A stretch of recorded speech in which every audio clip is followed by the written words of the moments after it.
Good morning, students.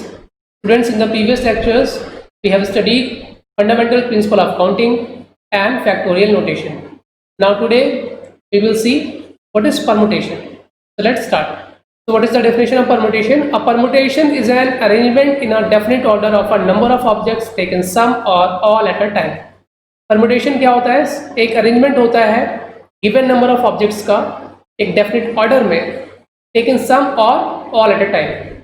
Taken some or all at a time का मतलब क्या है कि एक बार में चाहे तो हम सभी ऑब्जेक्ट्स को लेकर उनको अरेंज कर सकते हैं या फिर उनमें से कुछ ऑब्जेक्ट्स को सेलेक्ट करके उनका अरेंजमेंट कर सकते हैं।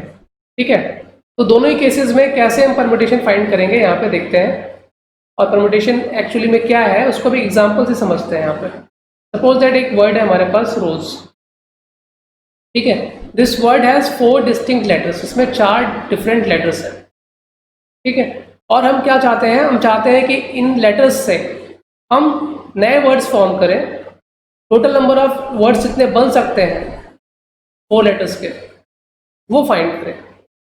तो क्योंकि 4 लेटर वर्ड फॉर्म करना है मतलब हमारे पास 4 प्लेसेस हैं यहाँ पे, और इनको फिल करना है चारों प्लेसेस को using the letters of the word rose. तो यहाँ पर एक वर्ड तो यही हो जाएगा रोज जो गिवन है हमको। फर्स्ट प्लेस पे आर फिल कर दिया, सेकंड पे ओ फिल कर दिया, थर्ड पे एस फिल कर दिया और फोर्थ प्लेस पे ई फिल कर दिया। तो एक वर्ड तो यही बन गया रोज। सेकंड क्या बन सकता है, इसी में से किसी लेटर को हम इंटरचेंज कर दें, आर और ओ को इंटरचेंज कर दें, तो ये क्या हो जाएगा ओ आर एस ई, एक नया वर्ड फॉर्म हो गया। ये वर्ड मीनिंगलेस है लेकिन फिर भी क्या है, एक वर्ड तो है, एक अरेंजमेंट तो है इस लेटर्स का। हमें क्या करना है, नंबर ऑफ अरेंजमेंट्स फाइंड करने हैं लेटर्स के। थर्ड में क्या हो सकता है, फिर से आर और एस को इंटरचेंज कर दें, ओ एस आर ई। इस तरीके से हम लेटर्स के अगर ऑर्डर को चेंज करते रहेंगे तो हमें नए नए अरेंजमेंट्स यहाँ पे मिलते रहेंगे। ठीक है, तो जितने भी पॉसिबल नंबर ऑफ अरेंजमेंट्स यहाँ पे होंगे उसी को हम क्या कहेंगे, परमुटेशन। परमुटेशन, और किसका परमुटेशन, परमुटेशन रोज वर्ड जो है इसके लेटर्स का।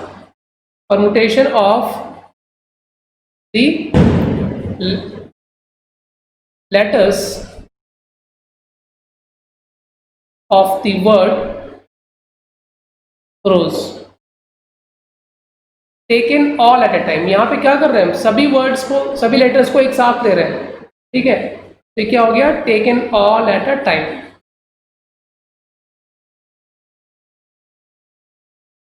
और दूसरा केस क्या हो सकता है, सपोज दैट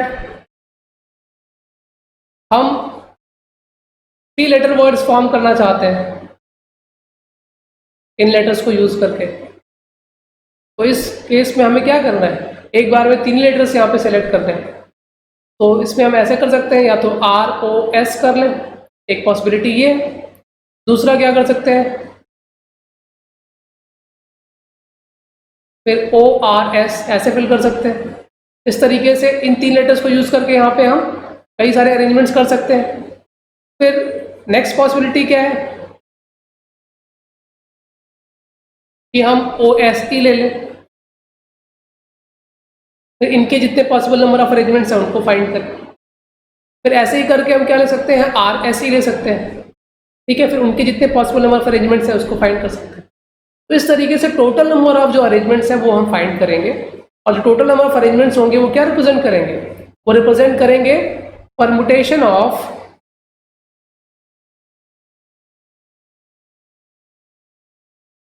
लेटर्स ऑफ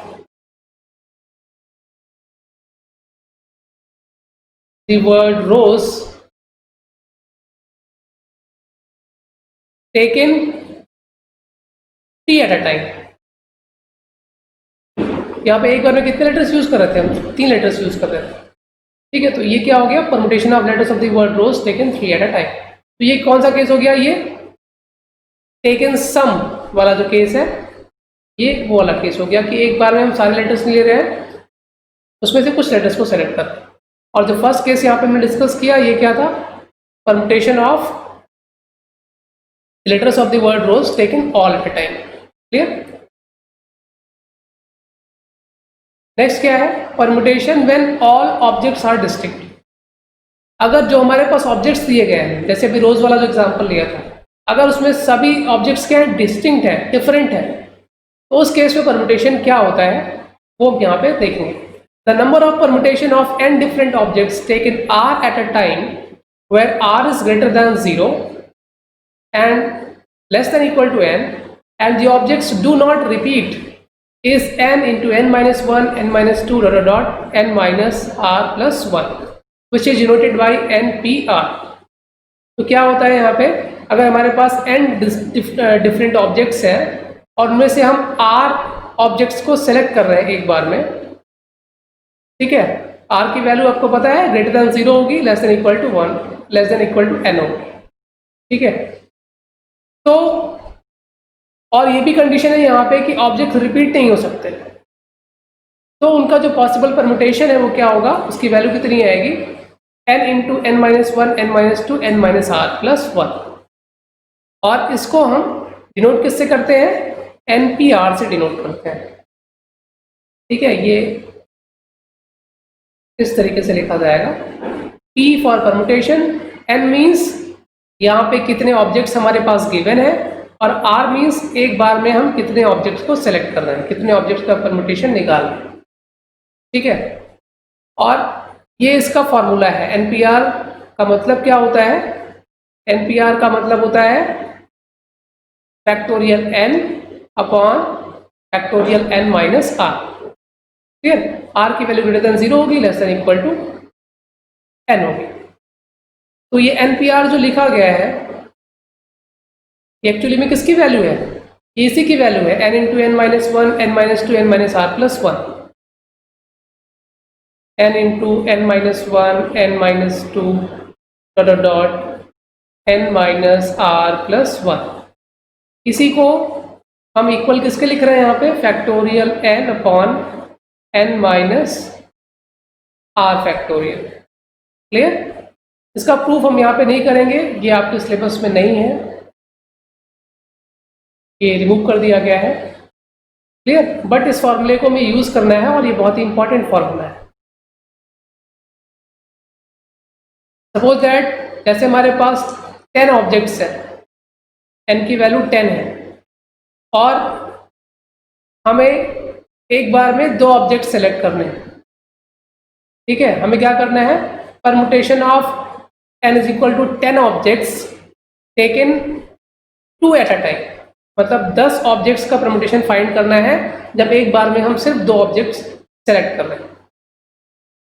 तो फॉर्मूला ये अप्लाई करेंगे, इसको फाइंड करने के लिए सिंपली हम क्या करेंगे, 10p2, आपको सिर्फ इतना ही करना होगा, यहाँ पे n के प्लेस पे 10 रखिए, जितने ऑब्जेक्ट्स आप सेलेक्ट कर रहे हैं, क्योंकि 2 ऑब्जेक्ट सेलेक्ट कर रहे हैं तो r के प्लेस पे 2 रखेंगे, और इस फॉर्मूले को फिर अप्लाई करेंगे तो वैल्यू क्या आ जाएगी, फैक्टोरियल 10 अपॉन 10 माइनस 2 फैक्टोरियल, और फैक्टोरियल 10 को हम क्या लिख सकते हैं, 10 इंटू 9 इंटू 8 फैक्टोरियल लिख सकते हैं, अपॉन 10 माइनस 2 इज, इसकी वैल्यू भी 8 फैक्टोरियल आएगी, और ये कैंसिल हो जाएगा, वैल्यू कितनी आ जाएगी, 90। Clear?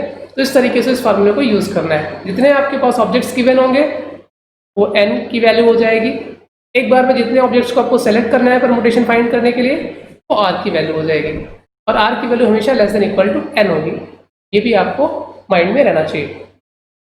Now let's solve some questions. How many 4 digit numbers are there with no digit repeated. हमें यहाँ पे क्या करना है, ये देखना है कि कितने 4 डिजिट के नंबर्स हैं, ठीक है, ऐसे नंबर्स जिसमें डिजिट्स रिपीट नहीं होते। 4 डिजिट के ऐसे कितने नंबर्स हैं जिनमें डिजिट्स रिपीट नहीं होती, ये हमको फाइंड करना है। तो 4 डिजिट नंबर फाइंड करना है मीन्स हमारे पास प्लेसेस कितने होंगे, 4 प्लेसेस होंगे, ठीक है, मतलब r की वैल्यू कितनी हो जाएगी, 4। और यहाँ पे जो डिजिट्स हमारे पास अवेलेबल होंगे वो क्या होंगे, 0 to 9 हमारे पास डिजिट्स हैं, इन्हीं की हेल्प से हमको क्या करना है, 4 डिजिट नंबर्स फॉर्म करने हैं, और 4 डिजिट नंबर्स हैं तो इट मीन्स फर्स्ट प्लेस पे 0 तो हो नहीं सकता, ठीक है, फर्स्ट प्लेस पे हमेशा क्या होगा, कोई नॉन जीरो वैल्यू हम फिल करेंगे, तो 0 से लेकर 9 तक हमारे पास 0 को छोड़ के बाकी सारे डिजिट्स के नॉन जीरो है। तो फर्स्ट प्लेस को हम 9 वेज में फिल कर सकते हैं, 9 चॉइसेस होंगी हमारे पास इसके लिए। और इसके बाद हमारे पास 3 प्लेसेस बच रहे हैं और एक लेटर यहाँ पे हम फिल कर चुके हैं, क्योंकि रिपीटिशन अलाउड नहीं है, डिजिट्स रिपीट नहीं हो सकते। जो यहाँ पे हमने फर्स्ट प्लेस पे फिल कर दिया वो रिपीट नहीं हो सकता। तो अब हमारे पास चॉइसेस कितनी है? सिर्फ 9 चॉइसेस हैं। अब यहाँ पर ऐसी कोई रिस्ट्रिक्शन नहीं है कि 0 हम फिल करें या ना करें, 0 यहाँ पे किसी भी प्लेस पे हो सकता है। तो हमारे पास टोटल 9 चॉइसेस हैं इन बॉक्सेस के लिए, इन प्लेसेस के लिए, ठीक है। और प्लेसेस कितने हैं? 3। तो हमें क्या करना है? परमुटेशन फाइंड करना है of 9 objects taken 3 at a time, ठीक है। तो अगर सिर्फ इसका परमुटेशन निकालें हम, permutation of 9 objects taken 3 at a time, तो बाई फार्मूला जो भी हमने कहा था वैल्यू क्या आएगी? 9p3। बट क्योंकि यहाँ पे फर्स्ट प्लेस पे डिजिट्स चेंज होती जाएंगी, एक बार हम सपोज दैट यहाँ पे 1 रखेंगे तो उसके साथ ये वैल्यू आएगी 9p3, ठीक है। कितने अरेंजमेंट्स मिलेंगे?